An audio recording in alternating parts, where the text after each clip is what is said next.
Madame Louise Labrie. Oui. Il s'avère que les jardins potagers en façade sont, entre autres, des moyens de lutter contre l'insécurité alimentaire. Les potagers accroissent la biodiversité et attirent les pollinisateurs, sont des activités peu coûteuses, faciles à encadrer, qui contribuent à l'interaction entre voisins, et plusieurs autres avantages décrits dans la proposition de Mme Isabella Tassoni. Question numéro 1. J'aimerais savoir, Monsieur le maire, si vous avez l'intention de voter contre cette proposition et pourquoi. Deuxième question. Pourquoi le mouvement Lavallois, Parti Laval et l'Indépendant ne mettraient pas la partisanerie à l'écart pour voter pour cette excellente proposition? J'aimerais que Mme Isabella Tassoni nous explique les avantages. Merci. Monsieur Marc-Patrick Roy. Oui. Depuis la mi-septembre, la rue Justin est l'hôte d'une série de cafouillages en lien avec les travaux de conservation de la chaussée entre Dèche et la rue Josué. Donc, M. Marc-Patrick Roy nous décrit les différentes étapes. Donc, première étape, visite d'une équipe qui a installé des pieux permanents pour accueillir des voleurs. Ensuite, distribution du premier avis public. Ensuite, visite d'une deuxième équipe pour retirer le marquage au sol. Suivi de la visite d'une troisième équipe pour effectuer le marquage. Et ensuite, distribution du deuxième avis public annonçant le report à l'an prochain.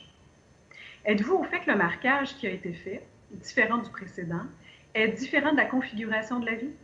C'est-à-dire, l'avis avec stationnement, marquage, pas de zone de stationnement et la ligne médiane déplacée ne permet pas d'avoir du stationnement. La période mi-septembre au 14 novembre est donc ambiguë quant au droit de se stationner ou pas. Pourquoi avoir autorisé et à combien se chiffre cet exercice superflu? Qui absorbera la facture? Deuxième question. En temps de pandémie, nous avons été plusieurs à bonifier nos cours. Allez-vous considérer de voter pour cette initiative qui permettrait de produire des fruits et légumes pour consommation personnelle, à la place de brûler du gaz dans nos tondeuses pour entretenir des pelouses? Vous comprendrez que je suis favorable à permettre les jardins potagers en façade dès le printemps 2021, où tout semble indiquer que nous serons encore confinés. Merci. Alors, on va répondre à la question des potagers en premier. Madame Tassoni. Oui, merci, Madame la Présidente, et merci, Madame Laprie, pour votre question. Les jardins potagers en façade sont en pleine croissance au Québec. Pourquoi? En raison des divers avantages et bénéfices qu'ils apportent aux communautés et aux villes. Je suis sûre que nous allons en discuter plus tard lorsque la proposition sera discutée. Par contre, voici quelques avantages. Il y a l'agriculture urbaine qui permet l'éducation, la sensibilisation de toutes les générations à la production éco-responsable de fruits et légumes. Ça permet le compostage, la récupération de l'eau de pluie. Ça contribue à la réduction des îlots de chaleur et la liste, ça continue. Donc, bien sûr qu'il y a des avantages et des inconvénients à tout. C'est pourquoi ma proposition est d'analyser et d'évaluer la possibilité de modifier le règlement ainsi que d'adopter et de mettre en œuvre une politique pour l'autorisation des jardins potagers en façade. Merci. Merci. Monsieur le maire?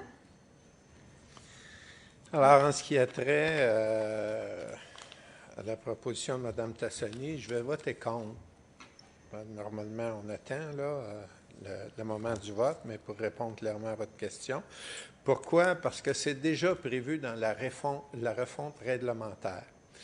Et la refonte réglementaire, il faut comprendre, quand on fait un règlement municipal, à titre d'exemple, si ça concerne l'environnement ou un autre département, il le rédige, il fixe les objectifs, il fixe les enjeux, et après ça, l'équipe juridique doit passer dessus et réécrire ça de façon à ce et dissiper tout doute et anticiper ce qui pourrait être des enjeux juridiques et tout ça. Alors, c'est un travail considérable. On est déjà en train de le faire dans la refonte réglementaire. Ça fait plus d'1 an et demi que nos équipes travaillent sur cette refonte-là. Alors, ce que je veux lui dire, bien, laissez la refonte de côté et on va repartir un autre projet sur le même sujet. La réponse, c'est non. Et ça, bien, écoutez, est différent de la configuration de la vie, c'est-à-dire exposé.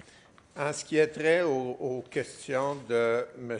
Roy, évidemment, j'ai répondu à une partie de la question. Et en ce qui a trait au marquage en place, les citoyens peuvent toujours se stationner comme avant, sauf que le stationnement se trouve à gauche de la bande cyclable plutôt qu'à droite.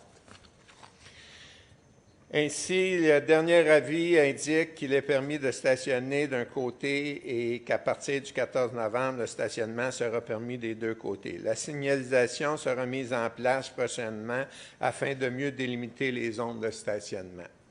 En ce qui a trait aux travaux de conservation de la chaussée, en effet, ils seront effectués l'an prochain avec le même gabarit et en retranchant les avancées de trottoir qui étaient conflictuelles avec les bandes cyclables.